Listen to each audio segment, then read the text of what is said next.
Taller Introducción a la Programación Creativa con Processing. Antes de escribir una clase se recomienda un poco de planificación. Piensa en los campos y los métodos que tu clase debería tener. Hacer un poco de brainstorming para imaginar las posibles opciones y luego ir priorizando y hacer la mejor conjetura acerca de cómo va a funcionar todo eso. Realizarás cambios durante el proceso de programación, pero es importante empezar con buen pie. Para los campos, elige nombres claros y decide qué tipo de datos tendrá cada uno. Los campos dentro de una clase pueden tener cualquier tipo de datos. Una clase puede tener simultáneamente decimales, enteros, char, string y otros objetos. Ten en cuenta que una de las razones para hacer una clase es la de agrupar elementos relacionados con datos. Para los métodos utiliza nombres claros y decide los valores que tienen de retorno, si es que los hubiera. Los métodos se utilizan para cambiar los valores de los campos y realizar acciones basadas en los valores de los campos. Para crear una clase realizaremos 4 pasos. El primero será crear un bloque. El segundo, añadir los campos. En tercer lugar, escribiremos el constructor y asignamos los valores a los campos. En cuarto lugar, podemos añadir métodos. Como estáis viendo a la derecha, observa que la palabra class está escrita en minúscula y elipse vibra está escrita con mayúsculas. No es necesario nombrar a la clase con letras mayúsculas, pero es una convención y se recomienda que se utilice para indicar que se trata de una clase. La palabra class debe estar en minúsculas porque es una regla del lenguaje de programación. Como veis, con la clase lo que se hace es que se crea un bloque de código. En segundo lugar, añadimos los campos, que como veis se declaran exactamente igual que las variables que hemos estado utilizando durante el curso. Cuando hacemos esto, debemos decidir qué campos tendrán sus valores asignados a través de un constructor, que es un método especial que se utiliza para ese propósito. Como regla general, los valores de los campos que desea que sean diferentes para cada clase se pasan a través de un constructor. Debes tener en cuenta que el constructor siempre tiene el mismo nombre de la clase y el propósito del constructor, como ya he comentado, es asignar los valores iniciales a los campos cuando se crea un objeto o una instancia de clase.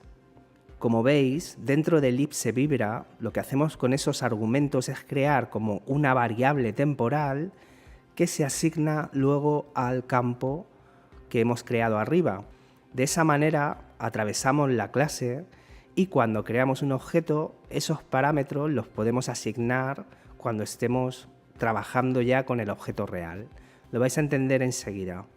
Pero como veis, lo que decimos dentro del constructor es que x es igual a la x temporal, y es igual a la y temporal, y el diámetro es igual al diámetro temporal. Esto es una manera de hacerlo. Podéis poner un guión bajo, que también se utiliza habitualmente, pero bueno, aunque sea un poco lioso, esto es lo que le da realmente potencial a los objetos, ya que desde fuera del objeto le vamos a poder modificar esos valores. Y en cuarto lugar, lo que hacemos es, siempre dentro del bloque de código de nuestra clase, podemos crear tantos métodos como sea necesario. En este caso tenemos un método que es el void move, que sirve para mover nuestra elipse, y uno que lo que hace es dibujarlo, que es el void display. Esta parte es muy sencilla. Es igual que la escritura de funciones, pero en este caso están contenidas dentro de la clase. Y con esto tendríamos creado nuestra primera clase. Bien, y una vez que ya tenemos diseñados nuestros planos, ¿no? Nuestros planos de la casa que decíamos en el vídeo anterior, bueno, pues ya tenemos diseñada nuestra clase, pero aún no se está mostrando en ningún sitio. Ahora llega el momento de crear una instancia de clase o un objeto. Para ello debemos seguir dos pasos. En primer lugar, debemos declarar la variable de objeto. Y en segundo lugar, debemos inicializar el objeto con la palabra clave new.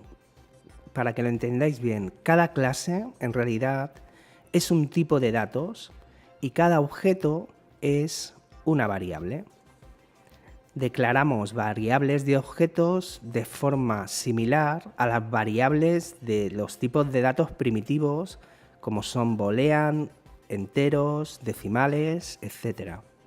El objeto se declaró indicando el tipo de datos seguido de un nombre para la variable. En este caso, ellipse vibra sería un tipo de datos y bug sería el nombre.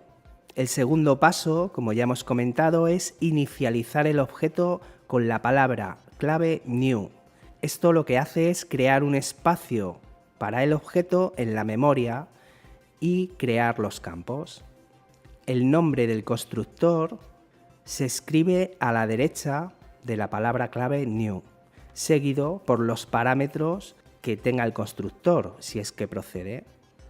En este caso, tenemos 3 parámetros entre paréntesis. El número de estos parámetros y sus tipos de datos debe coincidir con los que tiene nuestro constructor.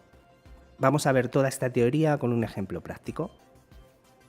Bueno, pues lo primero, la palabra clave class, y vamos a decir, bueno, ellipse vibra. Y abrimos y cerramos llaves. Aquí dentro, bueno, pues vamos a crear una variable decimal, que sería un campo denominado x, otro campo denominado y, otro campo de números enteros que va a ser diameter y otro campo que va a ser la velocidad, speed. En este caso, bueno, lo voy a inicializar a 5,5. El siguiente paso, ¿cuál es? Bueno, debemos crear el constructor. Hemos dicho que tiene que tener exactamente el mismo nombre, ellipse vibra, que nuestra clase.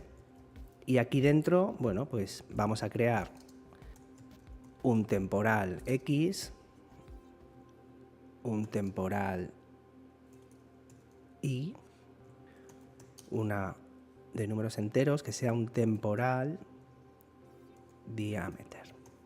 Y seguidamente lo que hacemos es a nuestros campos le asignamos los argumentos que acabamos de crear dentro de nuestra clase. Sé que a lo mejor es un poco lioso el tema de la nomenclatura. Bueno, no os preocupéis por eso. Lo importante es que sepáis conectar un poco los elementos. Bueno, pues a nuestro campo X le vamos a decir que sea igual a temporal X. A nuestro campo Y le vamos a decir que sea igual a temporal Y. Y a nuestro campo diameter le vamos a decir que sea igual a temporal diameter.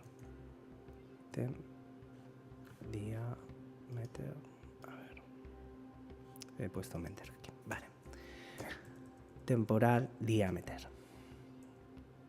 Y bueno, esta es la base de nuestra clase. Ahora lo que podemos hacer es crear, bueno, pues vamos a crear lo que son los métodos, que son pues exactamente igual que las funciones que hemos aprendido en el capítulo anterior. Bueno, pues vamos a crear una función, o un método, mejor dicho, que se llame move, y le vamos a decir que sea igual a x más igual, bueno, vamos a meterle un random, y el random le vamos a decir que sea igual a menos speed y speed.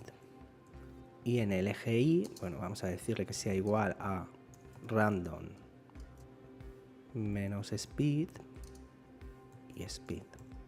Y vamos a crear otra función más, void display, y aquí vamos a dibujar una elipse. La elipse va a contener, bueno, pues nuestro campo X, y diameter, diameter, diameter. Muy bien, pues ya tenemos nuestra clase hecha. Pero aún, como sucede con las funciones, si no la llamamos, bueno, pues está hecha, pero no la estamos llamando. ¿Cómo creamos un objeto de nuestra clase, una instancia de clase? Bueno, pues llamamos a ellipse vibra, sería como el tipo de datos, igual que cuando ponemos int o ponemos float, bueno, pues ponemos ellipse vibra y en este caso, bueno, pues la voy a llamar book. Abrimos un void setup, le decimos que queremos una pantalla de visualización de 1000 por 1000 y aquí abajo debemos inicializar, debemos hacer un hueco en memoria. Entonces decimos que back es igual a new ellipse vibra y dentro debemos poner, bueno, los mismos parámetros con el mismo tipo de datos que tenga nuestro constructor. En este caso tenemos 3. Bueno, pues vamos a decirle que se inicialice en el centro, width partido por 2 y height partido por 2. Y como diámetro, bueno, pues le voy a decir que tenga 200. Y ya está inicializado nuestro objeto. Veamos qué pasa. Vamos a darle al play y no se dibuja. Vale, no se dibuja porque todavía no hemos llamado a los métodos que hacen que ese objeto se dibuje. Bueno, vamos a ir a un draw y le vamos a decir book, el nombre de nuestro objeto, y le añadimos un punto, y para acceder a nuestro método lo que debemos poner es el nombre del método. En este caso no tienen parámetros. Bueno, pues directamente, si yo le pongo el book move, tampoco va a aparecer. ¿Por qué? Porque lo que hace el método move es moverlo, no lo dibuja. Bueno, vamos a poner el book display y veamos si ahora se nos lo dibuja. Vale, ya nos está dibujando nuestra elipse, pero de momento no se mueve. A ver si le quitamos este comentario, a ver qué pasa. Bueno, pues nuestra elipse se empieza a mover. Bueno, es un programa o es un objeto y una clase todavía muy sencillos, pero como veis esto está funcionando. Si lo analizáis bien, prácticamente no hay nada nuevo. No hay prácticamente nada nuevo. Debemos estar atentos a cómo acceder a los métodos de nuestro objeto a través del punto. Debemos estar atentos al tipo de datos y a la palabra clave new, que ya la hemos visto cuando hemos utilizado, por ejemplo, imágenes. Bien, pues esto es exactamente lo mismo, pero son objetos creados por nosotros. Igual que aprendimos en el capítulo anterior, podemos coger todo esto y llevárnoslo a una pestaña, algo que es conveniente. Bueno, pues creamos nueva pestaña, ellipse vibra, aceptar, y aquí dentro podemos meter la clase entera. Cortamos y pegamos. Muy bien, pues ya lo tenemos separado en dos pestañas. Fijaos qué poquito código, con qué poquito código estamos haciendo ya cosas interesantes. Esto, bueno, pues podemos empezar a hacer algunos cambios, como por ejemplo podríamos modificar aquí el color. Podríamos modificar, por ejemplo, la cantidad de píxeles en la velocidad para que sean movimientos aleatorios un poco más rápidos. Y bueno, aunque no tiene nada todavía, yo creo que podéis entender que esto lo que tiene es mucho potencial, ya que nos permite ir separando en pequeños objetos que hacen cosas complejas y agruparlo todo dentro de, bueno, nuestro sketch principal, sin que esto se convierta en algo, pues bueno, con demasiado código. ¿Vale? Si hay algún problema con la elipse, bueno, pues sabemos dónde podemos venir a trabajar o dónde podemos venir a hacer los cambios, y nuestro programa, la página principal de nuestro programa, bueno, pues no se va a ver colapsada con demasiado código. Seguiremos haciendo unos cuantos ejemplos de cómo trabajar con objetos y viendo de esta manera el potencial que pueden llegar a tener. Pero como veis, es muy sencillo. No estamos aprendiendo a hacer nada nuevo, es simplemente una nueva manera de pensar y de trabajar con nuestros programas. ¿Cuándo hay que usar objetos? Bueno, pues en mi opinión hay que intentar utilizarlos siempre que sea posible, porque al final lo que hacen es simplificar el trabajo. ¿Cómo empezar a trabajar con objetos? Bueno, pues a lo mejor no es conveniente empezar desde cero, porque hay veces que lo interesante que tiene Processing es que genera gráficos muy rápidos sin entrar en estructuras demasiado complejas. Entonces, a lo mejor es interesante empezar nuestro programa con un setup y un draw normal, y una vez que ya tenemos más o menos lo que nos gusta, bueno, pues luego lo podemos empezar a separar en funciones y luego todo eso nos lo podemos llevar a un objeto. Entonces hay que verlo esto como una manera de trabajar de manera progresiva, pero hay veces que está muy claro lo que se necesita y desde un primer momento se puede empezar a crear el objeto. Bueno, y hasta aquí llega este breve tutorial, espero que hayáis podido aprender algo con nosotros. Nos vemos muy pronto en el siguiente vídeo.